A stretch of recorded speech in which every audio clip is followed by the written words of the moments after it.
Hello मेरे प्यारे साथियों और विद्यार्थियों, आप सभी का स्वागत है। आज एक बार फिर से क्लास 12 के केमिस्ट्री के चैप्टर नंबर 1 में, जिसका नाम है बिलियन।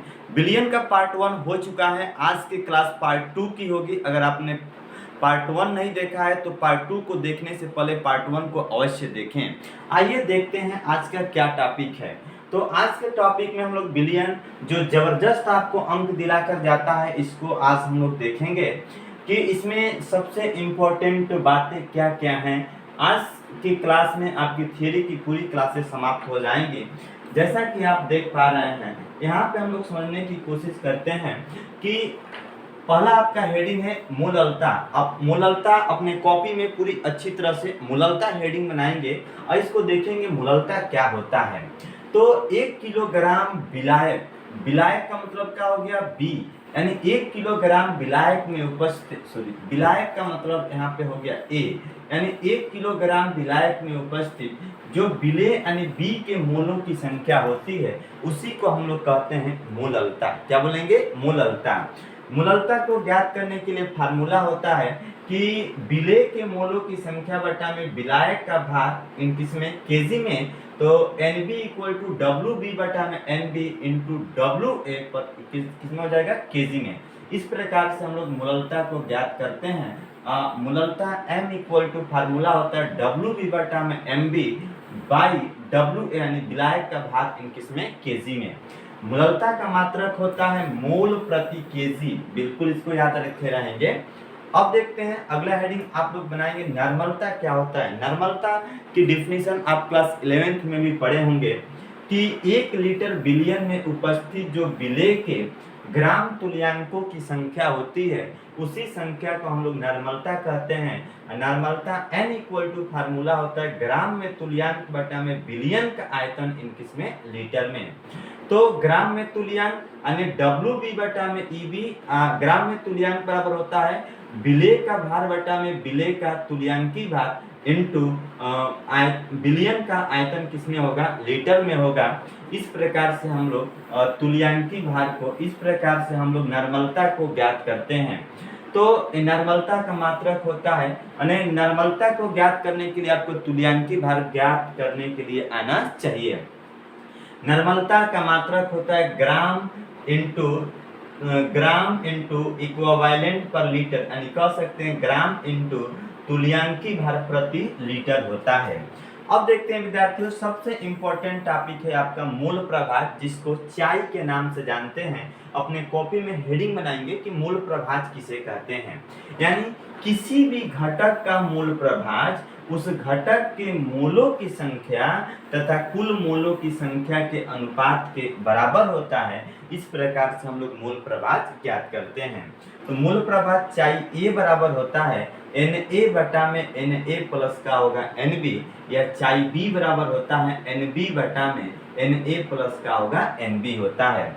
यानी कि विलेय प्लस विलायक के कुल मूल प्रभाजों का जो योग होता है वह 1 के बराबर होता है। याद रखे रहेंगे, विलायक प्लस विलेय के मूल प्रभाजों का जो योग होता है वह 1 होता है। यह इसका कोई मात्रक नहीं होता, यानी मूल प्रभाज का कोई मात्रक नहीं होता है। इस चीज को आप लोग याद रखे रहिएगा।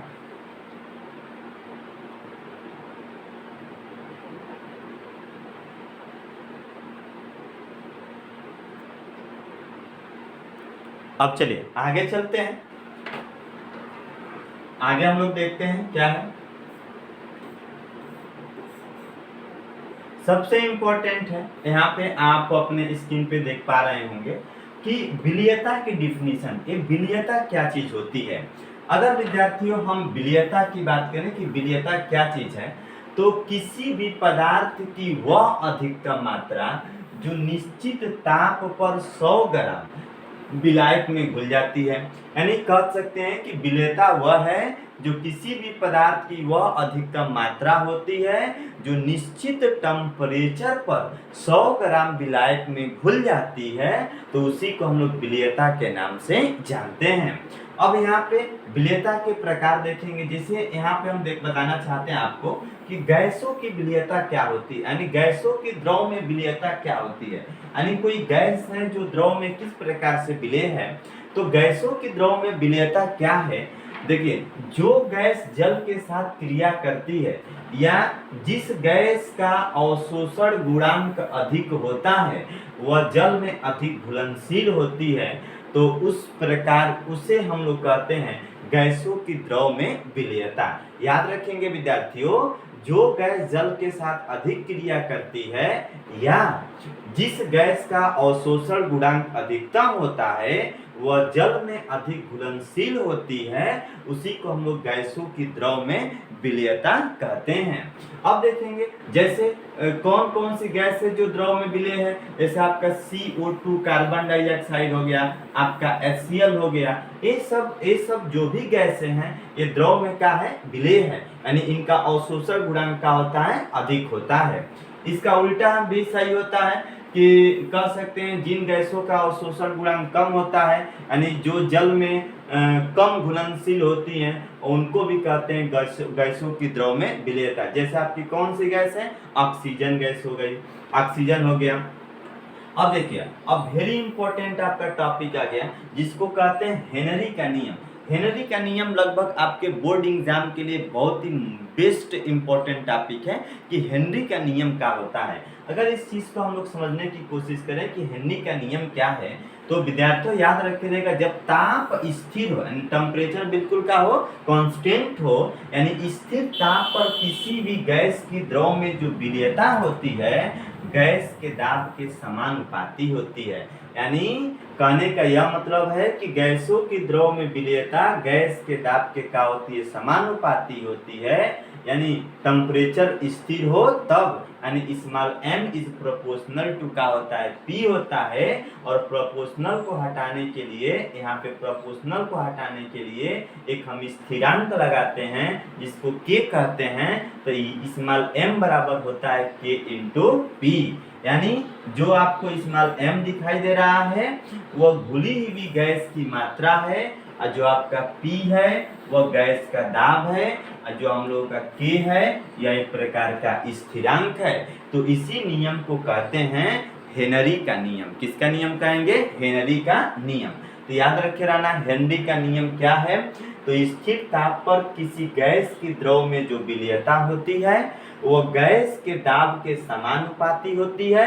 यानी अर्थात कह सकते हैं कि किसी द्रव में जो घुली हुई गैस की मात्रा स्मॉल m होती है वो गैस के दाब P के का होगी समानुपाती, यानी small m is proportional to P होता है। इस प्रोपोर्शनल को हटाने के लिए हम स्थिरांक लगाते हैं, तो m बराबर का होता है K इंटू P। अब इसमें हिंदी ने और भी कुछ कहा कि जैसे कि प्रतिस्थापित ठोस विलयन का होते हैं, अंतरकाशी ठोस विलयन का होते हैं। तो यहाँ पे आप देख पा रहे होंगे एक फिगर है, इसमें यह एक विलयन है, इसमें दो चीज है, एक विलेय है और दूसरा विलायक है। दो प्रकार के कण हैं, विलेय और का है विलायक है। तो प्रतिस्थापित ठोस विलयन का मतलब ये होता है एक ऐसा विलयन जिसमें विलायक के कणों को हटा करके विलेय के कणों को स्थापित कर दिया जाता है। तो इस प्रकार के विलयन को हम लोग प्रतिस्थापित ठोस विलयन के नाम से जानते हैं। तो विलायक के कणों को हमने हटा दिया और विलेय के कणों को रख दिया, तो इसे ही कहते हैं प्रतिस्थापित ठोस विलयन। अब यहाँ पे एक और चीज है कि अंतरकाशी ठोस विलयन का होते हैं। तो अंतरकाशी का मतलब कि विलायक के कणों के बीच में जो रिक्त स्थान होता है, ये जो खाली स्थान आपको दिखाई दे रहा है, इसी को अंतरकाश कहते हैं। अगर इन्हीं अंतरकाश में किसी विलेय के कणों को रख दिया जाए तो इस प्रकार के विलयन को हम लोग अंतरकाशी ठोस विलयन के नाम से जानते हैं। तो आपने समझा हेनरी का नियम, उसके बाद से प्रतिस्थापित ठोस विलयन का होते हैं। विद्यार्थियों देखिए, आपको कुछ करना नहीं है, सबसे इम्पोर्टेंट ये चीज है कि आपको कॉपी और कलम लेकर के बैठना, हर एक टॉपिक को पूरी अच्छी तरह से समझना है। अगर कोई भी आपको टॉपिक समझ में ना आए तो आप मेरे कमेंट सेक्शन में कमेंट कीजिए और दोबारा मैं उस चीज को आपको समझाने की कोशिश करेंगे। अब देखिए, अगला हेडिंग है आपका कि वाष्प दाब किसे कहते हैं। वाष्प दाब किसे कहते हैं? वाष्प दाब देखिए, यह एक प्रकार का पात्र है, इसके ऊपर वाष्प है, नीचे क्या है? द्रव है। तो आप देख पा रहे होंगे बाबू, अगर इस पात्र का, इस बर्तन में जो द्रव भरे हैं, अगर इसको हम गर्म करेंगे तो वाष्प कहाँ जाएगा? ऊपर की तरफ जाएगा। तो हमने कह दिया कि अगर ताप को स्थिर कर दें, यानी स्थिर ताप पर द्रव या वाष्प साम्यावस्था पर द्रव की सतह पर जितना दाब आरोपित करती है, उसी दाब को कहते हैं वाष्प दाब। यानी साम्यावस्था के कंडीशन में जो द्रव का वाष्प होता है, वह द्रव की सतह पर, यानी ये जो द्रव गर्म करेंगे तो द्रव से वाष्प निकलेगा, और ये द्रव की क्या है? सतह है। तो इस द्रव की सतह पर द्रव के वाष्प के द्वारा जितना दाब लगेगा ना, उसी दाब को हम लोग वाष्प दाब के नाम से जानते हैं। अब देखेंगे सबसे इंपॉर्टेंट चीज कि वाष्प दाब का अवनमन क्या होता है। अगला हेडिंग आप बनाएंगे, बिल्कुल आप मेरे साथ चलेंगे कि वाष्प दाब का अवनमन क्या होता है। तो देखिए, किसी भी अवाष्पशील पदार्थ घोलने पर विलायक के वाष्प दाब का घट जाना ही वाष्प दाब का अवनमन कहलाता है। जैसे मान लीजिए कि अगर हम पानी में नमक को घोल दें, तो नमक एक प्रकार का अवाष्पशील पदार्थ है। अगर पानी में हम नमक को घोल देंगे तो जो विलायक, यानी जो पानी का वाष्प दाब होगा, वह घट जाएगा। तो उसी को हम लोग कहते हैं वाष्प दाब का अवनमन। अच्छा, अब अगला टॉपिक है आपका, बहुत ही मजेदार है कि राउल्ट का नियम क्या होता है। देखिए, दो चीज, हेनरी का नियम और राउल्ट का नियम आपसे जरूर पूछ लिया जाता है। तो आज हम लोग जानेंगे कि राउल्ट का नियम क्या होता है। तो राउल्ट का नियम स्थिर ताप पर बनाया गया है कि स्थिर ताप पर, कह सकते हैं राउल्ट का नियम कि स्थिर ताप पर किसी विलायक का जो वाष्प दाब होता है, वह शुद्ध विलायक के वाष्प दाब और विलायक के मूल प्रभाज के गुणनफल के बराबर होता है। इसी को कहते हैं राउल्ट का नियम। यह कह सकते हैं कि किसी वाष्पशील पदार्थ का दाब, यानी किसी विलायक के वाष्पशील पदार्थ का दाब उस शुद्ध विलायक के वाष्पशील पदार्थ का दाब और विलायक के मूल प्रभाज का जो गुणनफल होता है, यह बराबर होता है किसके? विलायक के वाष्प दाब के। तो इसी को कहते हैं राउल्ट का नियम। सेम वही कंडीशन विलेय के लिए भी लागू होता है कि किसी विलेय का जो वाष्प दाब होता है, वह शुद्ध विलायक के वाष्प दाब और किसी विलेय का जो वाष्प दाब होगा, वह शुद्ध विलेय के वाष्प दाब और विलेय के मूल प्रभाजों के गुणनफल के बराबर होता है। इसी को कहते हैं राउल्ट का नियम। तो एक कह सकते हैं कि PA यानी PA प्लस PB, यानी विलायक का वाष्प दाब और विलेय का, किसी विलायक के वाष्पशील पदार्थ का वाष्प दाब और किसी विलेय के वाष्पशील पदार्थ का वाष्प दाब, ये पूरे सॉल्यूशन के, यानी पूरे विलयन के वाष्प दाब के योग के बराबर होता है। यानी PA प्लस जो PB का मान होगा, सॉल्यूशन यानी पूरे विलयन के वाष्प दाब के योग के बराबर होता है। इसी को कहते हैं राउल्ट का नियम। तो अब हम चाहें तो PS इक्वल टू, अब यहाँ पे देखिए PA की जगह पे लिख सकते हैं P not A into XA आप plus P not B into XB। चाहे ये भी पढ़ते हैं कि PX यानी किसी भी विलयन का जो किसी विलयन के वाष्पशील पदार्थ का जो वाष्प दाब होता है, वह किसी शुद्ध विलायक के वाष्प दाब और मूल प्रभाज का गुणनफल शुद्ध विलेय के वाष्पशील पदार्थ का वाष्प दाब और विलेय के मूल प्रभाज के योग, गुणनफल के योग के बराबर होता है। तो इसे ही कहते हैं हम लोग राउल्ट का नियम। तो राउल्ट का नियम बहुत इजी होता है। आप कह सकते हैं कि स्थिर ताप पर, यानी जब हमारा टेम्परेचर स्थिर हो, तो किसी भी विलायक के वाष्पशील पदार्थ का जो वाष्प दाब होता है, वह शुद्ध विलायक के वाष्पशील पदार्थ के वाष्प दाब और इंटू कह सकते हैं कि विलायक के मूल प्रभाज के गुणनफल के बराबर होता है, चाहे वो विलेय के लिए हो या विलायक के लिए हो। उसी को कहते हैं राउल्ट का नियम। अब देखिए राउल्ट के नियम में कुछ आगे है कि आदर्श विलयन और अनादर्श विलयन, ये दोनों बहुत ही इंपॉर्टेंट चीज होता है। आदर्श विलयन और अनादर्श विलयन की आपसे डिफिनीशन पूछ ली जाती है कि आदर्श विलयन क्या होते हैं और अनादर्श विलयन क्या होते हैं। आदर्श विलयन, आदर्श यानी आइडियल, ये कह सकते हैं जो विलयन राउल्ट के नियम का पालन करता है उसे ही कहते हैं आदर्श विलयन। यानी del H mixture equal to zero, इसका मतलब ये है कि ना तो हम वाष्प ले सकते हैं ना ही वाष्प दे सकते हैं। यानी डेल एच किसी मिश्रण का डेल एच का हो जाए जीरो हो जाए, यहाँ पे डेल भी मिक्स इक्वल टू का हो गया जीरो हो गया। डेल एक्स यानी जो एंट्रोपी आपकी होती है मिक्स का मान यह जीरो से क्या है बड़ा है, और तो कह सकते हैं किसी भी विलायक के वाष्पशील पदार्थ के जो वाष्प दाब होगा वो P0 x से इंटू कह सकते हैं उसके मूल प्रभाज के का हो बराबर हो, या किसी विलेय का जो वाष्प दाब होगा वो P0 b इंटू XB के का हो बराबर हो। तो ये जितने भी नियम आपको दिखाई दे रहा है अगर ये किसी भी विलयन के लिए लागू होंगे तो इस प्रकार के विलयन को हम लोग कहते हैं आदर्श विलयन। यानी सीधी सी बात है कि जो राउल्ट के नियम, जो विलयन राउल्ट के नियम का पालन करते हैं उसे ही आदर्श विलयन के नाम से जानते हैं। अब देखते हैं कि अनादर्श विलयन क्या होते हैं। अनादर्श विलयन की बात करें अगर विद्यार्थियों तो कह सकते हैं कि जो विलयन राउल्ट के नियम का पालन नहीं करते हैं, ठीक इसका विपरीत, यानी जितने भी प्रकार के विलयन होंगे जो राउल्ट के नियम का पालन नहीं करते हैं तो इस प्रकार के विलयन को हम लोग कहते हैं अनादर्श विलयन। उसके बाद से ये भी दो प्रकार के होते हैं, एक होता है धनात्मक विचलन, दूसरा होता है ऋणात्मक विचलन।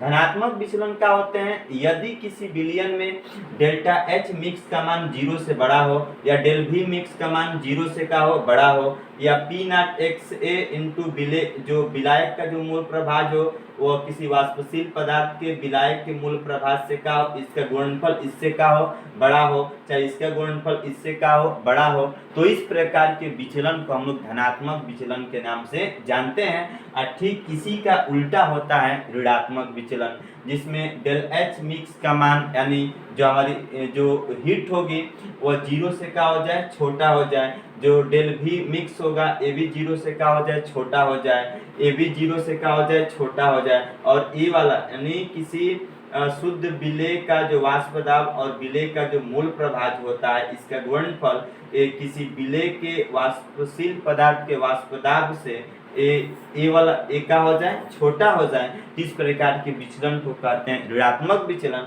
और ऊपर वाले को क्या कहते हैं धनात्मक विचलन।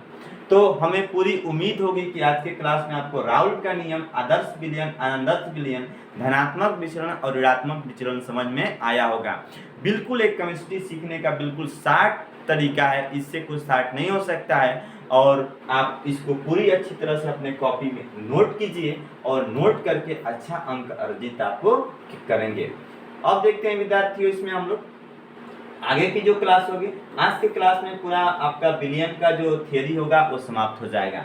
अब देखते हैं कोलोगेटिव प्रॉपर्टीज क्या होता है। कोलोगेटिव प्रॉपर्टीज का मतलब ये हो गया कि अणुसंख्यक गुणधर्म क्या होते हैं। अगर अणुसंख्यक गुणधर्म की बात करें तो आप कह सकते हैं जो विलयन में उपस्थित कणों की संख्या पर निर्भर करते हैं, इस प्रकार के अणु को हम लोग अणुसंख्यक गुणधर्म के नाम से जानते हैं। तो कोलिगेटिव प्रॉपर्टीज क्या है, तो जो विलयन में उपस्थित कणों की संख्या पर निर्भर करते हैं उसे ही क्या बोलते हैं अणुसंख्यक गुणधर्म कहते हैं। अब जानते हैं कि वाष्प दाब का अपेक्षिक अवनमन क्या होगा। अगला हेडिंग बनाएंगे कि वाष्प दाब का अपेक्षिक अवनमन क्या होगा। तो विद्यार्थियों जो वाष्प दाब का अपेक्षिक अवनमन होता है इसमें सबसे पहले जानेंगे कि अवनमन क्या होता है। तो अवनमन यदि किसी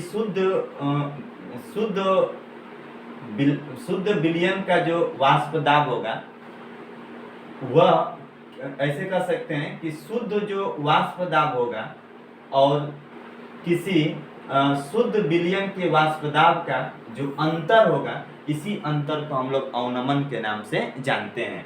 यानी आप ऐसे कह सकते हैं कि सर जो अवनमन होता है, अवनमन को अगर हम लोग समझाने की कोशिश करें तो कह सकते हैं कि शुद्ध जो वाष्प दाब होगा, शुद्ध वाष्प दाब और किसी विलयन का जो वाष्प दाब होगा, उस दोनों का जो अंतर होगा उसी अंतर को हम लोग क्या कहते हैं, अवनमन कहते हैं। क्या बोलेंगे, अवनमन कहते हैं। और आपेक्षिक अवनमन में क्या करते हैं कि किसी शुद्ध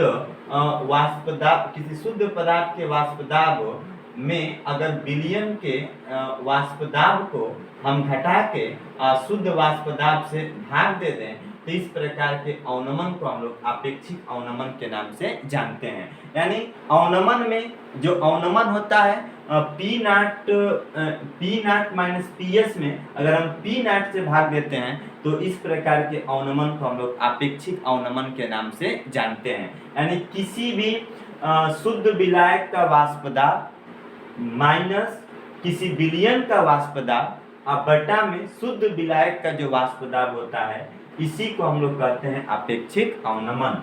तो आपेक्षिक अवनमन को समझने से पहले आपको अवनमन समझना पड़ेगा, जो आपने समझा।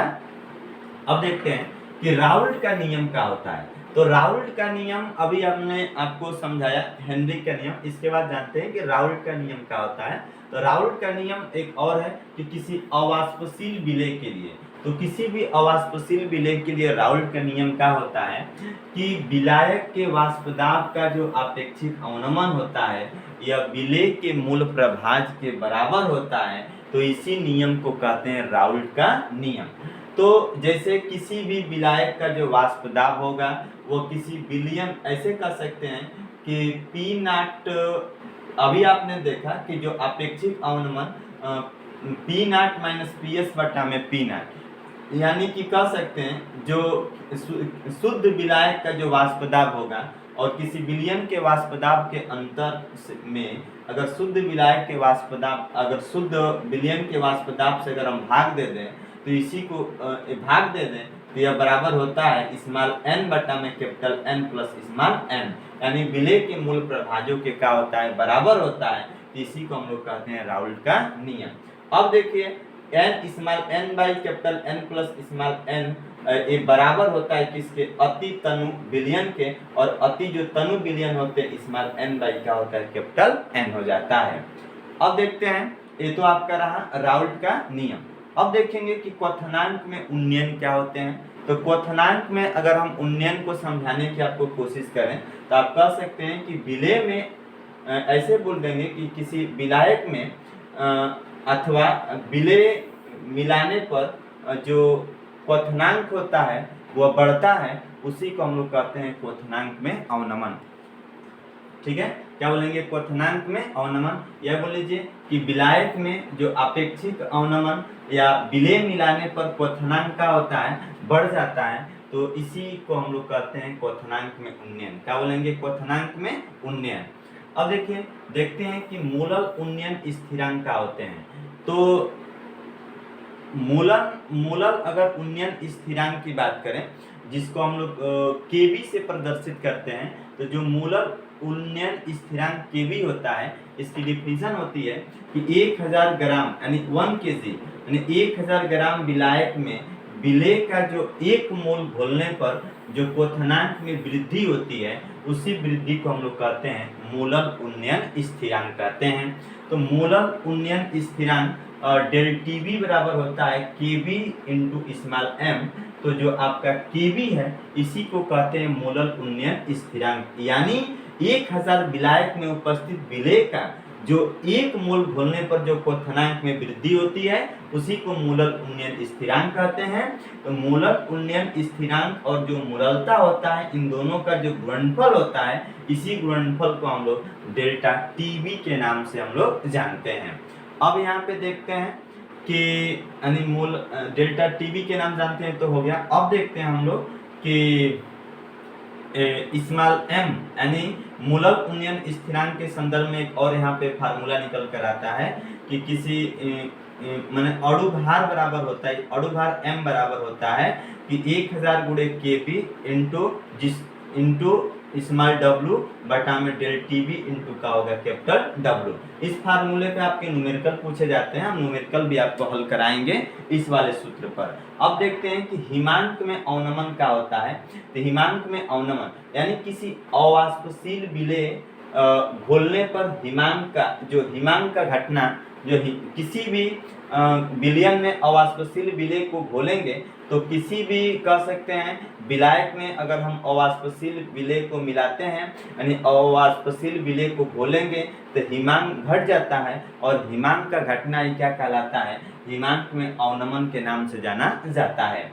अब देखते हैं कि मोलल अवनमन स्थिरांक का होता है जिसको Kf से रिप्रेजेंट करते हैं। तो Kf इक्वल टू होता है कि 1000 ग्राम विलायक में जो विलेय का 1 मोल घोलते हैं तो 1000 ग्राम विलायक में विलेय का 1 मोल घोलने पर हिमांक में जो कमी होती है और उसी हिमांक में कमी को हम लोग मोलल अवनमन स्थिरांक एज ए Kf के नाम से जानते हैं। Del T F equal to होता है Kf इंटू स्मॉल m। तो अब इसका अणु भार अगर ज्ञात करना हो कि अणु भार के संदर्भ में फार्मूला क्या होगा, तो अणु भार बराबर होगा 1000 गुणे Kf इंटू स्मॉल w बटा में डेल्टा टी एफ इंटू का होगा कैपिटल W। इस प्रकार से हम लोग इस सूत्र के मदद से यानी इस फार्मूले की मदद से हम लोग किसी भी मोलल अवनमन स्थिरांक में अणु भार को ज्ञात करते हैं। अब देखिए आगे चलते हैं विद्यार्थियों, इसको भी पूरी अच्छी तरह से नोट करेंगे। ये आपका लास्ट टॉपिक है कि प्रासरण दाब क्या होता है। अगर प्रासरण दाब को हम लोग समझने की कोशिश करें तो यह एक प्रकार का एक यहाँ पे एक पात्र आप लोग देख पा रहे हैं और इसके बीच में एक अर्धपारगम्य झिल्ली लगी हुई है। ये जो झिल्ली आपको दिखाई दे रही है इसको अर्धपारगम्य झिल्ली कहते हैं। इधर विलायक होता है, इधर शुद्ध विलायक होते हैं। तो ये जो शुद्ध विलायक के जो कण होते हैं ये विलयन की तरफ जाना चाहते हैं, लेकिन यहाँ पे एक कह सकते हैं कि यहाँ पे एक दाबमापी लगाया गया है। तो कह सकते हैं कि शुद्ध विलायक के जो कण होते हैं वो विलयन की तरफ जाना चाहते हैं। तो इसी को रोकने के लिए हम लोग एक इस अर्धपारगम्य झिल्ली पर एक अतिरिक्त दाब लगाते हैं और उसी दाब को हम लोग प्रासरण दाब के नाम से जानते हैं। यानी सब सीधी सी मतलब ये है कि जो प्रासरण दाब होता है वह प्रासरण की क्रिया को रोकने के लिए विलयन पर, यानी ये जो अर्धपारगम्य झिल्ली लगी है और यहाँ पे क्या है, विलयन है। तो इस विलयन पर हम लोग जो अतिरिक्त दाब लगाते हैं और इस अतिरिक्त दाब के माध्यम से ही जब लगाते हैं तो जो शुद्ध विलायक होते हैं वो विलयन की तरफ नहीं आ पाते हैं, तो उसी अतिरिक्त दाब को हम लोग प्रासरण दाब के नाम से जानते हैं। यानी तो यही कह सकते हैं कि प्रासरण की क्रिया को रोकने के लिए विलयन पर जो लगाया गया अतिरिक्त दाब होता है उसी अतिरिक्त दाब को हम लोग प्रासरण दाब के नाम से जानते हैं। क्या बोलेंगे, प्रासरण दाब के नाम से जानते हैं। अब देखते हैं बाबू कि सबसे इम्पोर्टेंट आपको, हमें उम्मीद होगी कि प्रासरण दाब आपको समझ में आ गया होगा। बस आप लोग एक बता देंगे कि प्रासरण की क्रिया को रोकने के लिए विलयन पर जो लगाया गया अतिरिक्त दाब होता है उसी अतिरिक्त दाब को हम लोग प्रासरण दाब के नाम से जानते हैं। अब सामान्य विलयन समीकरण क्या होता है आप जानते होंगे, आदर्श गैस समीकरण PV इक्वल टू होता है nRT या PV इक्वल टू n की जगह पे W बाई का लिखते हैं, स्मॉल m लिखते हैं और R इंटू का होता है T होता है, या PV equal to n by V एक गुणा के रूप में है और यहाँ पे जाएगा तो भाग हो जाता है, जब इधर आता है तो P equal to n by V R into T होता है।